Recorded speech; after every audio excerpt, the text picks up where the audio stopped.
নমস্কার বন্ধুরা, garden of ড্রিমসে আপনাদের সকলকে স্বাগত জানাই। বন্ধুরা, আর 2-1 মাস বাদেই আমাদের নতুন সিজনের যে ফুল, শীতকালের যে ফুল, সেই ফুল কিন্তু আর কিছুদিনের 2-1 মাস বাদেই কিন্তু আমরা পেতে চলেছি। এবং সেই ফুল পেতে বা সেই ফুল আমরা সেই গাছ তৈরি করতে গেলে আমাদের কিন্তু এখন থেকেই শুরু করতে হবে। তা যাই হোক বন্ধুরা, আজকে নিয়ে আসলাম যে কিভাবে চন্দ্রমল্লিকা যে ফুল, সেই ফুল গাছ কিভাবে আমরা লালন পালন করব বা কিভাবে আমরা বড় করব, তার একটা ভিডিও নিয়ে আপনাদের সামনে উপস্থিত হয়েছি। তা বন্ধুরা, দেখতে পাচ্ছেন এইটা হচ্ছে এই যে শীতের সিজনের ফুল কিন্তু আমরা অলরেডি শুরু করে দিয়েছি। তা বন্ধুরা, আমি প্রথমেই বলবো এই চন্দ্রমল্লিকা লাগাতে গেলে প্রথমে আপনাদের কি করতে হবে, কি মাটিটা কিভাবে তৈরি করতে হবে, এটা হচ্ছে প্রথম, যে মাটিটা কিভাবে তৈরি করতে হবে।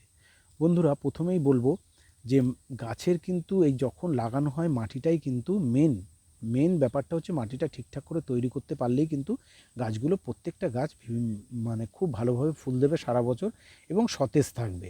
এইটাই হচ্ছে মূল কথা গাছের। তাহলে বন্ধুরা বলবো যে মাটিটা কিভাবে তৈরি করতে হবে। বন্ধুরা, দোআঁশ মাটি নেবেন।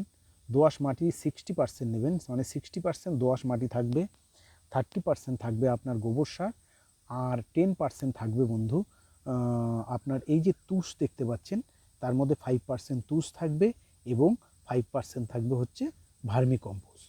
এই টোটাল এইভাবে আপনারা কিন্তু মাটিটা ভালো করে মিশিয়ে এইগুলো গোবর সার, তুষ, আর এই যে বুঝতে পারছেন এই যে প্রত্যেকটা গাছের গোড়ায় কিন্তু ধানের তুষ রয়েছে। দেখুন, প্রত্যেকটা গাছে মানে ধান থেকে যে তুষগুলো হয় চাল বের করে নেওয়ার পরে, সেই তুষ কিন্তু দেখেছেন প্রত্যেকটা গাছের গোড়ায় কিন্তু আছে। আপনারা একটু ভালোভাবে লক্ষ্য করলেই বুঝতে পারবেন প্রত্যেকটা গাছের গোড়ায় কিন্তু তুষ আছে।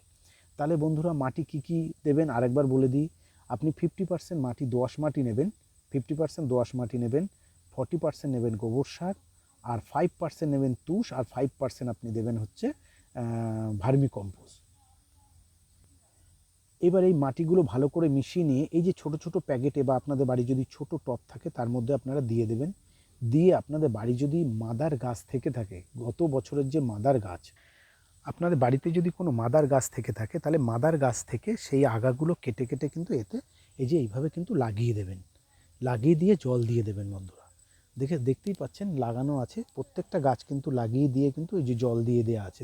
দেখতেই পাচ্ছেন গোড়াগুলো কিন্তু মোটামুটি ভিজে অবস্থায় রাখতে হবে। আপনারা নিশ্চয়ই বুঝতে পাচ্ছেন। হ্যাঁ, গোড়াগুলো কিন্তু প্রত্যেকটা কিন্তু ভিজে অবস্থায় রাখতে হবে। এগুলো বন্ধুরা 1 সপ্তাহ আগে লাগানো, তাই জন্য গাছগুলো দেখুন জ্যান্ত, মানে একদম গোড়া লেগে গেছে এবং বোঝাই যাচ্ছে যে গাছগুলো মানে প্রত্যেকটা কিন্তু মনে হচ্ছে যেন চারা গাছ লাগানো রয়েছে, কিন্তু এগুলো কিন্তু কোনোটাই চারা না বন্ধুরা। এগুলো সব মাদার গাছের কিন্তু আগা কেটে লাগানো। এগুলো প্রত্যেকটাই কিন্তু আস্তে আস্তে শিকড় এসে গেছে এবং এগুলো কিন্তু এই 2-3 সপ্তাহ হয়ে গেছে লাগানো হয়েছে যেহেতু, সেই জন্য এগুলো একটা ভালো পজিশনে মোটামুটি এসে গেছে। কিন্তু এই গাছগুলো দেখুন, এই গাছগুলো কিছুদিন আগে লাগানো হয়েছে, মানে 3-4 দিন আগে, তাই জন্য দেখতেই পাচ্ছেন এগুলো একটা কেমন পাতাগুলো শুকনো মরার মতন রয়েছে। এগুলোও কিন্তু গোড়া কিন্তু ভিজে আছে, কিন্তু তবুও এগুলো কিন্তু এখনও শিকড় আসেনি বন্ধুরা। বুঝতেই পাচ্ছেন এগুলো কিন্তু নতুন লাগানো, এগুলো কিন্তু নতুন লাগানো রয়েছে। দেখুন, এগুলো কিন্তু নতুন লাগানো, যার জন্য গোড়াগুলো কিন্তু মানে গাছগুলো কিন্তু গোড়া ভিজে আছে, কিন্তু গাছগুলো কিন্তু যেন মনে হচ্ছে একদম শুকিয়ে গেছে। আর এই পাশের গাছগুলো দেখুন, এই পাশের গাছগুলো কিন্তু প্রত্যেকটা কিন্তু সতেজ আছে। এগুলো কিছুদিন আগে লাগানো, 2-3 সপ্তাহ আগে লাগানো বলে গাছগুলো কিন্তু অলরেডি গোড়া ধরে গেছে এবং গোড়াতে শিকড় চলে এসছে, ওই জন্য গাছগুলো সতেজ লাগে। বন্ধুরা, গাছগুলো এইভাবে লাগিয়ে নেওয়ার পর, যখন লাগিয়ে দেবেন গাছগুলো, লাগিয়ে নেওয়ার পর বন্ধুরা উপরে এরকম দেখুন আমরা একটা শেড দিয়ে রেখেছি, বুঝতেই পাচ্ছেন একটা শেড দেওয়া রয়েছে। এরকম একটা শেড দিতে হবে বা আপনারা ছাওয়া জায়গায় কিন্তু গাছগুলোকে রাখতে হবে। রোদ্দুরে রাখলে কিন্তু হবে না, রোদ্দুরে রাখলে কিন্তু এই গাছ, প্রত্যেকটা গাছই কিন্তু মারা যাবে, একটা গাছও কিন্তু বাঁচবে না। তাহলে আপনারা প্রত্যেকটা গাছকে ছাওয়া জায়গায় রাখবেন, যে কোনো জায়গায়। আমরা এখানে রোদ্দুর পড়ে বলে আমরা উপরে একটা শেড দিয়েছি, কিন্তু আপনাদের প্রত্যেককে কিন্তু এই গাছ একটা ছাওয়া জায়গায় কিন্তু রাখতে হবে। প্রত্যেকটা গাছকে ছাওয়া জায়গায় রাখবেন এবং প্রত্যেক দিন বন্ধুরা অল্প পরিমাণ কিন্তু এতে জলের প্রয়োজন আছে। প্রত্যেক দিনই অল্প পরিমাণে জলের প্রয়োজন আছে। যদি দেখছেন যে গোড়া ভিজে আছে তাহলে কিন্তু জল দেওয়ার কোনো প্রয়োজন নেই, আর যদি দেখছেন যে গোড়া একদম শুকিয়ে গেছে তাহলে কিন্তু আপনারা অবশ্যই কিন্তু এতে জল ইউজ করবেন, জল দেবেন, অবশ্যই কিন্তু জল দেবেন। বন্ধুরা, এইভাবে কিছু 1 মাস থাকার পর বন্ধুরা গাছগুলো আস্তে আস্তে বড় হবে। যখনই বন্ধুরা গাছগুলো বড় হবে, এইভাবে দেখুন এই যে গাছগুলো বড় হবে, তখনই এই যে আগাটা দেখতে পাচ্ছেন, এই যে আগা, এই যে গাছের যে আগাটা দেখতে পাচ্ছেন, এই আগাটা কেটে দিতে হবে। তখন গাছটা ঠিক এত বড় হবে যখন, তখন এই আগাগুলো কিন্তু কেটে দিতে হবে বন্ধুরা।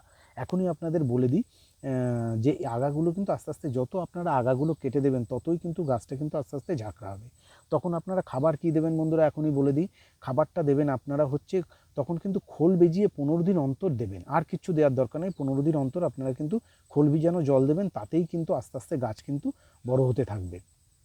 আর গাছ এই লাগানোর পর অন্তত 1টা মাস বন্ধুরা ছাওয়াতে রাখবেন, রোদ্দুরে বেশি নেবেন না, মোটামুটি ছাওয়াতে রেখে দেবেন। ছাওয়াতে রাখলেই কিন্তু গাছের গোড়াটা আস্তে আস্তে ধরে যাবে, এবং কন্টিনিউ যাতে বৃষ্টি যাতে না পড়ে সেই দিকে খেয়াল রাখতে হবে। যদি কন্টিনিউ বৃষ্টি পড়ে তাহলে কিন্তু গাছের গোড়া কিন্তু পচে যাবে, গাছ কিন্তু প্রত্যেকটা গাছই মারা যাবে। ওই জন্যে জল দিতে হবে, কিন্তু গোড়ায় যেন জল জমে না থাকে সেই দিকেও আপনারা কিন্তু খেয়াল রাখবেন। অবশ্যই আপনারা সেই দিকে খেয়াল রাখবেন। আর জল যেন গোড়ায় একদম সোক করে না থাকে, সবসময় যেন জমে না থাকে, এই দিকেও কিন্তু খেয়াল রাখবেন। আবার যেন খুব রোদ্দুরও যাতে না পড়ে সেই দিকেও কিন্তু খেয়াল রাখতে হবে। এইভাবে আপনারা 1 মাস যখন গাছ এইভাবে রেখে দেবেন, তারপরে আপনারা আস্তে আস্তে রোদ্দুরের দিকে নিয়ে আসবেন।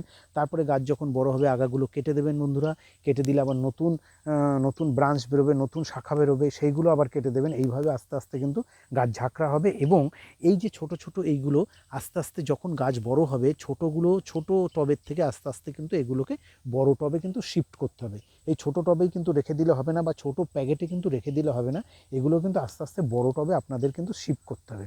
যাই হোক বন্ধুরা, আর একটা ভিডিও নিয়ে আসবো চন্দ্রমল্লিকার, যেহেতু এখন সিজন শুরু হয়নি, আমরা নতুন গাছ শুরু করছি, নতুন গাছ সবে লাগাচ্ছি, তাই আপনাদের আর বেশি কিছু বলবো না। পরবর্তী ভিডিওতে আপনাদের আবার জানাবো যে কীভাবে বন্ধুরা এই গাছে যখন ফুল আসবে কী স্প্রে করবেন, কী দেবেন, কী খাবার দেবেন। আর বন্ধুরা আরেকটা কথা বলে রাখি, যদি দেখছেন যে গাছের পাতায় যদি পোকা লেগে যায় ছোট অবস্থায়, তাহলে বন্ধুরা আপনারা কিচ্ছু স্প্রে করার দরকার নেই, শুধু সার্ফ পাউডার স্প্রে করবেন, তাতেই বন্ধুরা পোকা চলে যাবে। আর খাবার শুধু এখন বন্ধুরা অবশ্যই দেবেন হচ্ছে সর্ষা খোল ভিজিয়ে রাখবেন, ভিজিয়ে রেখে পাতলা করে গাছের গোড়ায় দিয়ে দেবেন। আর যখন গাছ কিন্তু বারবার বলছি, গাছ যখন বড় হবে তখন কিন্তু এই প্যাকেটগুলো বন্ধুরা আস্তে আস্তে আপনারা কিন্তু পাল্টে দেবেন। পরবর্তী আবার একটা ভিডিও নিয়ে আসবো বন্ধুরা। থ্যাংক ইউ বন্ধুরা। যদি আমার চ্যানেলকে আপনারা ভালো লাগে অবশ্যই চ্যানেলটিকে সাবস্ক্রাইব করে বেল আইকনে অবশ্যই দাবিয়ে দেবেন বন্ধুরা। Thank you so much.